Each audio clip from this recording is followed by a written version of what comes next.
Je m'en souviens. Avec Gilles Proulx. Salutations à vous, chers auditeurs, encore une fois. Et cette fois, avec cette série « Je m'en souviens », j'aimerais vous concentrer un peu plus, puisque vous me voyez venir, 2017, et cet anniversaire, le 375e, de Montréal-Ville-Marie.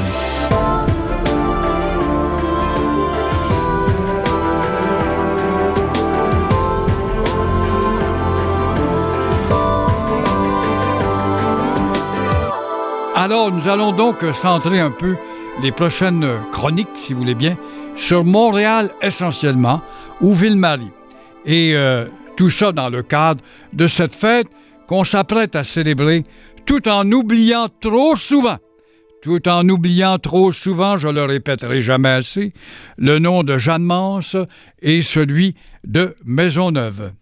Mais imaginez-vous donc, mes chers amis, quand on parle de Montréal, sa naissance, ou Ville-Marie, lorsqu'on parle de cette espèce de compétition Québec-Montréal, faut savoir, mes chers amis, puisque nous nous concentrons sur Montréal dans cette mini-série, à l'occasion du 375e, où on ne nomme pas, où on ne nomme très peu, où on ne nomme pas du tout le nom de Maisonneuve et celui de Jeanne Mance. La compétition Québec-Montréal, soit dit en passant, remonte beaucoup plus loin que la nuit des temps.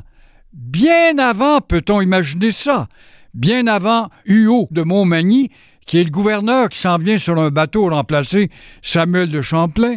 Mais voilà, lorsqu'il arrive, il est mort depuis le 25 décembre 1635. Et lui ne voulait pas que Maisonneuve vienne à Montréal parce qu'il voulait peupler Québec et les environs. Il avait raison, il n'avait pas tout à fait tort quand même.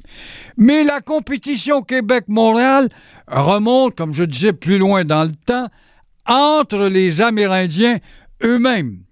Et faut parler aussi de Jacques Cartier, qui s'est amené, lui, lors de son deuxième voyage ici, en 1535. Les Amérindiens de Québec ne voulaient pas, Donnacona ne voulait pas qu'ils viennent ici, mais absolument pas. Il y avait déjà de la jalousie dans l'air. La compétition existait déjà.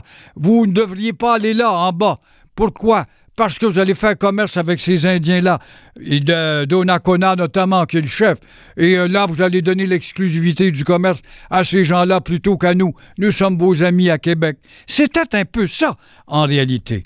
Et c'est malgré lui que cet intrépide Jacques Cartier va réussir à déjouer les Amérindiens de Québec avec qui il est ami jusque-là, mais l'amitié va diminuer grandement.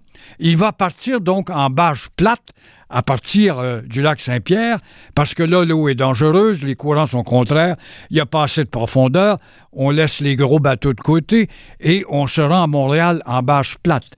Et Jacques Cartier va donc arriver sur cette grande île qu'il ne connaît pas, mais il trouve ça beau et il est quand même un peu hypnotisé, si on veut, par cette belle montagne qui est là au centre de cette île. Il va la baptiser Montréal.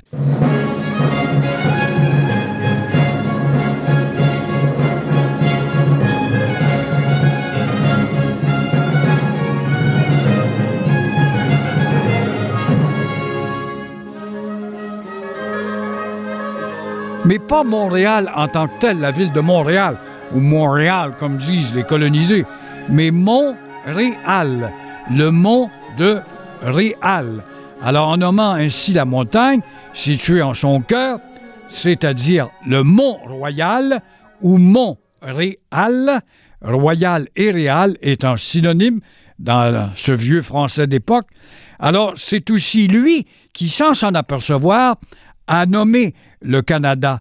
Rappelons-le, puisqu'il a pris pour nom d'une contrée dont le mot signifiait village. D'autres historiens vont dire non, ça voulait dire amas de glace. On se contredit beaucoup quant à l'interprétation des lieux. C'est un peu comme Québec, passage étroit entre Lévis et le Cap-Diamant. Alors, toujours est-il que ces deux décisions de Jacques Cartier vont marquer la toponymie de l'histoire de Montréal, parce qu'il donne un nom au Mont-Réal, qui devient Mont-Royal plus tard, et en même temps, il adopte le nom de Canada.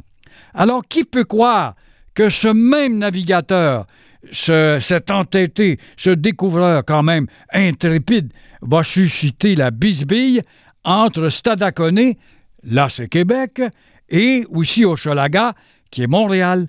Et ça va durer longtemps avant la naissance de la fameuse rivalité Montréal-Québec sous Huneau de Montmagny et Maisonneuve, ou encore à l'époque des Nordiques de Québec et du Canadien de Montréal, comme vous voyez. Et à peine revenu d'un difficile voyage, le premier, le navigateur Malouin, qui n'avait pas trouvé la route des Indes, parce que c'était son but, ça, va convaincre le roi François Ier, un playboy, un bonhomme qui était assez aventurier aussi, dont la parole était peu fiable, surtout face à Henri VIII d'Angleterre. Alors, il va le convaincre quand même de financer une nouvelle expédition. Et là, ça va être le moment marquant, la venue en France avec Cartier de 2 fils de Donnacona, 2 Amérindiens, qui sont là pour apprendre le français et servir d'interprètes plus tard. Et voilà que ces gens-là vont s'amener lors du 2e voyage à Québec. Il y en aura un 3e, comme vous le savez. Mais c'est au cours du 2e voyage que la chicane va prendre avec Jacques Cartier, mais à cause de Montréal et Québec.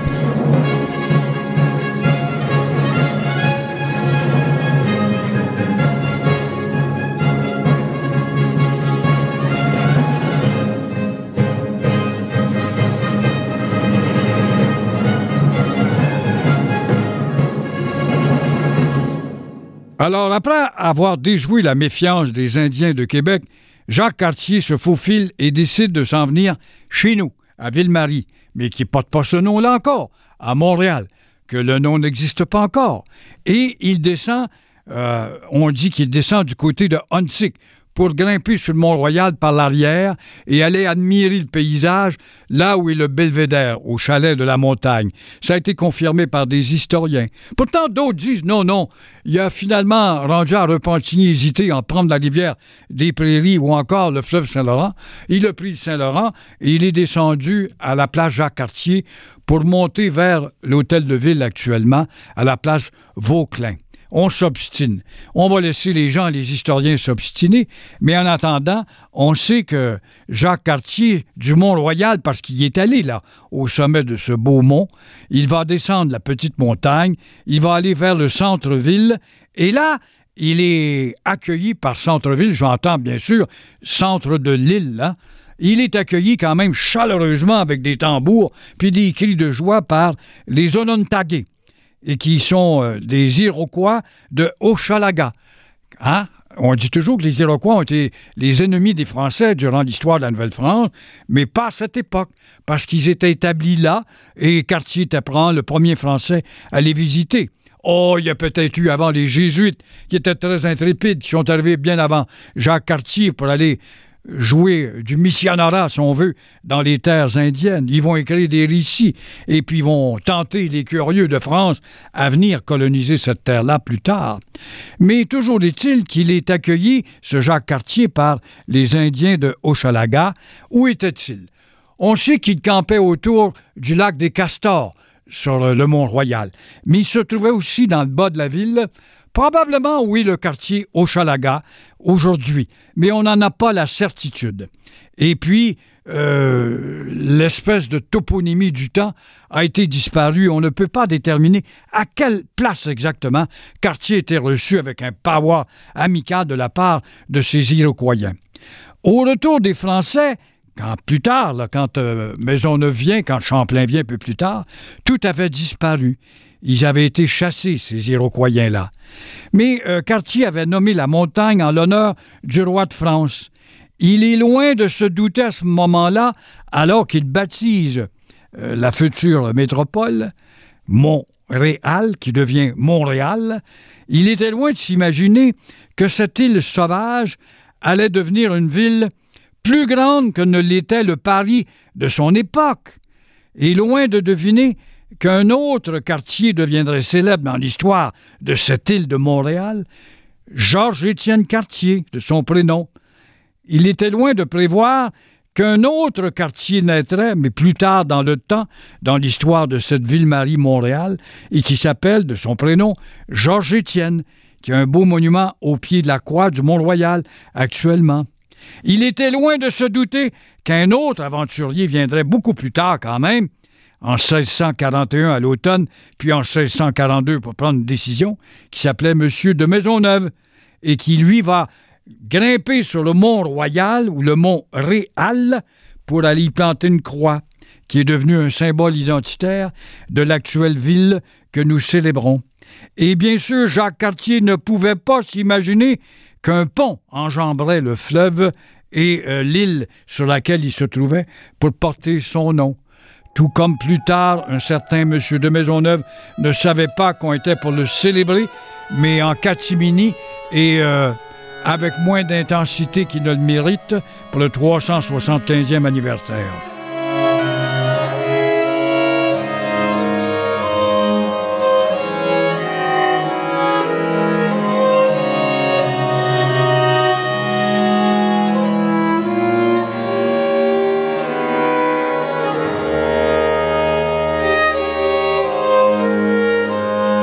Parlons donc des premières querelles Québec-Montréal.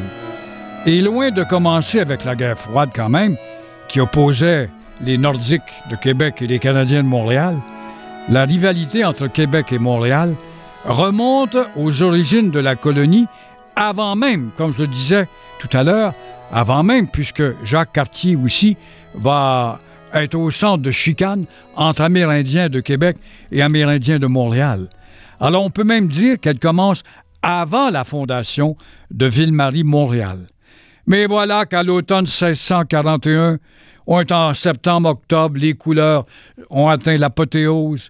Paul de Chemédé de Maisonneuve et Jeanne Mance parviennent à arriver à Québec. Et en voyant que les vaisseaux portent le pavillon français, le gouverneur de la Nouvelle-France, Huot de Montmagny, exulte, il est content. Enfin, on va avoir du monde pour consolider notre petite ville de Québec. On n'est pas assez nombreux, mais sa joie va durer de très courte durée.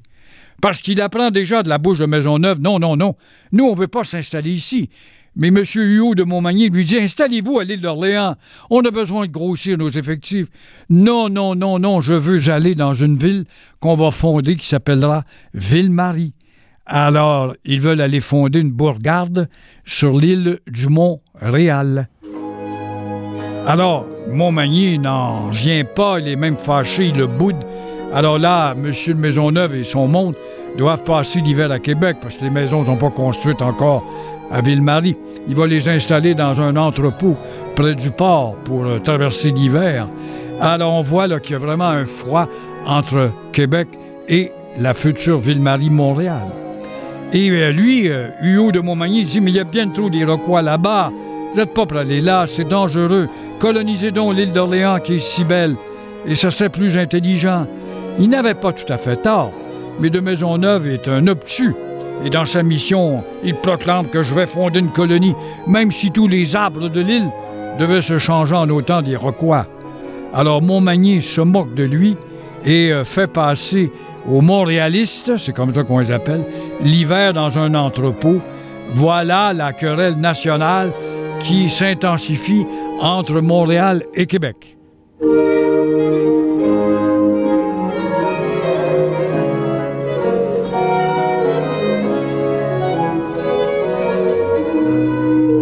Je vous rappelle, chers auditeurs, que nous parlons de Montréal ou Ville-Marie à ses premières heures.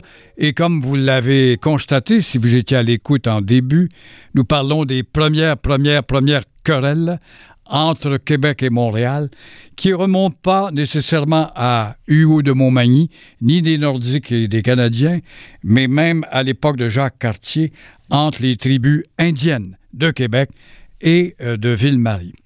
Voilà que, comme je vous le disais, M. de Maisonneuve se fait rabrouer par M. Huot de Montmagny, qui veut qu'il reste à Québec. Lui veut venir ici. Il s'amène à l'automne, d'ailleurs. Il vient examiner les lieux et il regarde l'endroit exactement où il va construire son fort. On est en 1641. Et là, c'est très beau, Montréal, et multicolore, puis il voit ces milliers d'animaux, cette eau limpide qui est là, les bruits de ruisseaux, etc. Il voit une petite rivière qui rentre dans les terres de l'île, c'est la rivière Saint-Pierre, qu'on va rabrier par la suite avec l'industrialisation. Et en même temps, il y a là une pointe, il se dit, c'est là que je vais construire mon fort en 1642, au printemps, lorsque je vais revenir avec Mme Jeanne Mance et les compagnons, une soixantaine de personnes à peu près. Et le printemps arrive. Le dégel a eu lieu le 17 mai, c'est une belle période printanière. 1642, la grande date à retenir. Après 9 jours de navigation avec ses compagnons de voyage, dont Jeanne Mance, la courageuse, la tête sue, la tête de cochon, comme certains l'appelleraient, tellement elle avait dans la tête de créer un hôpital, alors elle vient, elle, avec ses compagnons et son patron, M. de Maisonneuve, se jeter à genoux sur la petite plage de la Pointe-à-Calière et pour embrasser le sol. Et là, vite, on va demander aux prêtres qui les accompagnent, M. Vimont, de célébrer une messe. On plante un drapeau du roi pour rappeler qu'on prend possession de cette terre. Mais M. Huot de Montmagny, qui boudait, est venu faire ce voyage-là le 17 mai 1642, et lui, il prend possession au nom de la colonie de la terre de Montréal ou de Ville-Marie. Donc, Ville-Marie est née, Montréal est né le 17 mai 1642, où on en parle peu dans le cadre des fêtes du 375e. Alors, M. de Montmagny est complètement résigné, il était du voyage, et il est bien obligé d'admettre que le fait accompli ayant eu lieu, il s'incline, et il y aura 2 villes à 3, puisque aussi Trois-Rivières venait de naître, qui vont former la colonie de la Nouvelle-France. L'assistance est surtout composée, je parle de ces animaux qui regardent ces 60 Français, l'assistance, donc, dans la forêt, ces curieux qui regardent, sont composés d'orignaux, de chevreuils, de faucons, des ours. Le fleuve est rempli d'une abondance de familles de poissons. Il y a là une pleine brousse tout autour, la brousse laurentienne, comme la qualifiera plus tard Marie-Victorin. Le Ville-Marie de 1642 est, pour ainsi dire, un terrain de camping la première année, autour duquel, parce qu'on a monté des tentes, on couche sous la tente, mais pendant le jour, on érige des murs, une palissade, puis une autre, pour repousser les attaques, parce qu'on nous a fait croire que les Iroquois viendraient attaquer, ce que Maisonneuve n'a pas voulu entendre. Et effectivement, pendant un an de temps, il n'y a absolument rien, il n'y a pas d'attaque, mais on s'empresse quand même de monter le fort pour pouvoir entrer dans le fort à l'automne, coucher à l'intérieur des 4 murs, surtout que le froid apparaît vite chez nous quand même. Mais dans le fort, on veille, il y a toujours un guetteur la nuit qui est là, qui fait les 100 pas avec sa carabine pour surveiller au cas si des Iroquois ou Iroquoiens vont s'amener. Comment ça se fait que ce sont des Iroquois qui vont nous attaquer? Et vous avez dit tout à l'heure, pour Jacques Cartier, que les Iroquoiens avaient bien accueilli Jacques Cartier. Voilà l'explication. C'est qu'après les insuccès des 3 voyages de Jacques Cartier, dont un à Ville-Marie-Montréal, il rentre en France, il est comme désapprouvé. Il n'a pas recueilli les richesses que les Espagnols ramassaient au Pérou. Vous connaissez l'expression, c'est pas le Pérou. Et là, les bateaux revenaient avec le ventre plein d'or, d'argent, d'indigo et toutes sortes d'épices, etc. Alors, ils enrichissaient ces bateaux Madrid. C'est pas le cas avec Cartier, qui apporte du bois, puis du poisson, puis rien de plus, et des faux diamants qu'on appelait les micas du Cap Diamant. Alors, toujours est-il que pendant ce temps-là, après Jacques Cartier, on abandonne donc l'idée de venir ici en Nouvelle-France. Il n'y a rien à faire, c'est pas le Pérou. Ça ne ressemble pas à ce que les Espagnols récoltent comme succès. On est donc 70-72 ans sans venir. On reprendra les 4 de Jacques Cartier plus tard, et c'est M. de Champlain qui va s'amener, et plus tard, Maisonneuve. Mais quand M. de Champlain s'amène à Québec, il n'a pas affaire à des Iroquois. Il vient à Montréal, il n'y a personne lui aussi. Il s'aperçoit qu'ils ont été chassés par les Indiens de Québec. Il y a eu des guerres.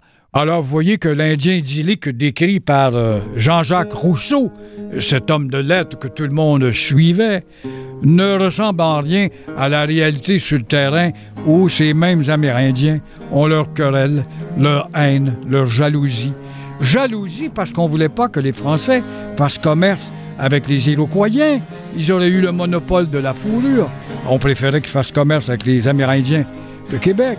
De là, les chicanes Montréal-Québec aussi. Ça fait partie du scénario, si on veut.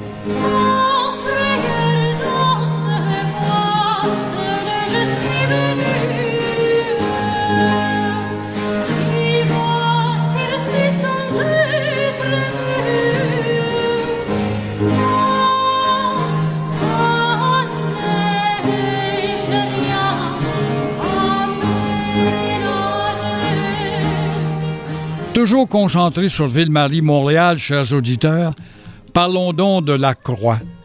La croix du Mont-Royal qui est encore là, dont certains obsédés de la laïcité aimeraient faire disparaître. Pourtant, la croix du Mont-Royal est un repère typiquement montréalais, essentiel, identitaire, autant que, je sais pas moi, la Tour Eiffel à Paris. Mais certains maniaques de la laïcité ne l'aiment pas. Ils ne connaissent rien à leur culture ancestrale. Tout ça parce qu'ils sont devenus laïcs ou ignorants ou encore athéistes. Mais on peut être athéiste et respecter le passé. Et voilà que ça fait 1 an que la petite Ville-Marie tente de prendre forme. 1643, Ville-Marie a été fondée, donc le 17 mai, je vous le disais, 1642. On ne pouvait pas s'imaginer, au bout d'1 an déjà, que l'homme fort de Ville-Marie-Montréal, M. de Maisonneuve, va porter une lourde croix de bois qu'il avait montée lui-même avec ses hommes jusqu'au sommet du Mont-Royal. Et là, ça devient un emblème de la ville. À l'époque, les terres qui séparent le petit fort de Maisonneuve, la place d'Armes, c'était ça, les environs, à l'époque, et à l'actuel centre-ville à déchiffrer. Eh bien, au-delà de ça, c'était la forêt. Une forêt touffue, là, tricotée serrée. Il y avait quelques sentiers, peut-être, pour aller un peu au pied de la colline ou du Mont-Royal. Alors, transporter une croix, ça a dû être un calvaire à l'époque. Mais c'était le but de Maisonneuve. Mais pourquoi cette folie-là? C'est que c'est une pénitence que les montréalistes se sont imposés pour honorer quoi? Une promesse qui avait été faite à la Sainte Vierge pour qu'elle arrête les inondations qui menaçaient le petit fort de Ville-Marie à l'époque. L'eau montait à chaque printemps.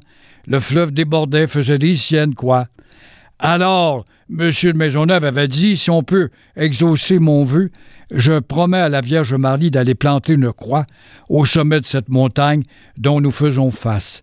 Alors, le fondateur de Montréal et les siens n'ont plus qu'à prier et réciter des chapelets, tout en hissant la structure de bois que les intempéries ont d'ailleurs rapidement détruite avec le temps. Alors on a érigé cette belle croix où elle se trouve actuellement, mais celle-là plantée par la Société Saint-Jean-Baptiste, beaucoup plus tard, évidemment, et elle va donc s'abîmer. Mais aussi les Iroquoiens ont commencé à marauder autour du fort 1 an et demi plus tard, et ils vont aller la détruire. C'est nul autre que Marguerite Bourgeois qui arrivera, elle, encore plus tard pour grossir les rangs de Ville-Marie, qui va demander aux chrétiens qui l'entourent de refaire une croix et en planter une autre. Et finalement, en 1924, j'entre dans l'ère moderne, la Société Saint-Jean-Baptiste va lancer une souscription populaire, rassembler les 100 000 bénévoles de la Société Saint-Jean-Baptiste, elle était puissante dans ce temps-là, la Société Saint-Jean-Baptiste, pour faire ériger une grande croix, mais de structure métallique et illuminée par ce croix, et que l'on voit encore aujourd'hui. Et lorsqu'un pape meurt de nos jours, eh bien la croix se teinte de pourpre, par exemple. C'est une vision impressionnante. Et plus personne, ou presque, ne se souvient qu'au 19e siècle, sous Honoré Beaugrand, un maire athée sans doute, anticlérical, médecin de formation, grand aventurier, s'était même battu avec les Français au Mexique dans la Légion étrangère, un véritable aventurier fondateur du journal La Patrie et pour lequel on lui a attribué dans le souvenir une immense station de métro. Alors lui, ce maire anticlérical, rencontre des militants catholiques qui voulaient aller encore plus loin que la croix. Ils voulaient installer, imaginez-vous, une immense statue de la Sainte Vierge au milieu du Mont-Royal qui aurait été plus grosse que la croix du El Cristo à Rio de Janeiro. Elle a 100 pieds de haut, celle-là, sinon plus. Tout ça parce que la mère de Jésus, que Maisonneuve aimait beaucoup, pourrait remercier les Montréalais d'avoir bâti cette ville-là qui, pendant plusieurs décennies, était devenue la métropole du Canada. Titre de métropole que nous avons perdu, comme vous le savez. Toujours est-il que la fameuse Vierge du Mont-Royal, qui aurait été encore plus haute que la croix, elle devait mesurer quelque chose comme 200 pieds, soit le double de la croix. Et on avait même fait appel à un grand sculpteur très connu, Louis-Philippe Hébert, qui devait produire cette belle Vierge Marie plus imposante que la Statue de la Liberté à New York, qui, elle, a 151 pieds.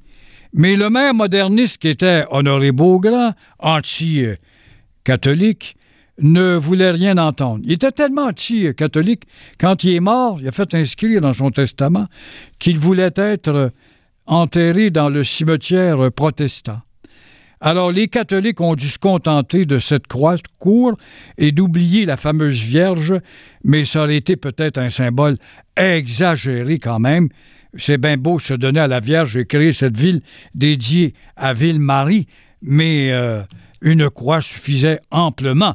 Toujours est-il que les catholiques ont été obligés de se contenter de cette croix à laquelle vous vous êtes habitués avec vos yeux et aussi à laquelle quelques excités laïcs ont décidé de l'accepter comme une espèce de symbole identitaire de la ville. On est très attaché quand même et on n'est pas obligé d'avoir la foi pour aimer cette croix-là qui identifie si bien Montréal. Montréal, une belle ville, vue de loin quand on arrive, ben on voit quand même ce beau Mont-Royal avec cette croix qui domine cette montagne sympathique. Elle est toute de métal, la croix perdue de Maisonneuve était sûrement plus pittoresque, moins haute, était faite de bois de pin probablement. Reste que la structure présente vient rappeler la vieille promesse faite à Marie pour qu'elle sauve la ville de Montréal ou Ville-Marie, qui après tout portait alors le nom de Ville-Marie et que l'eau du fleuve Saint-Laurent menaçait.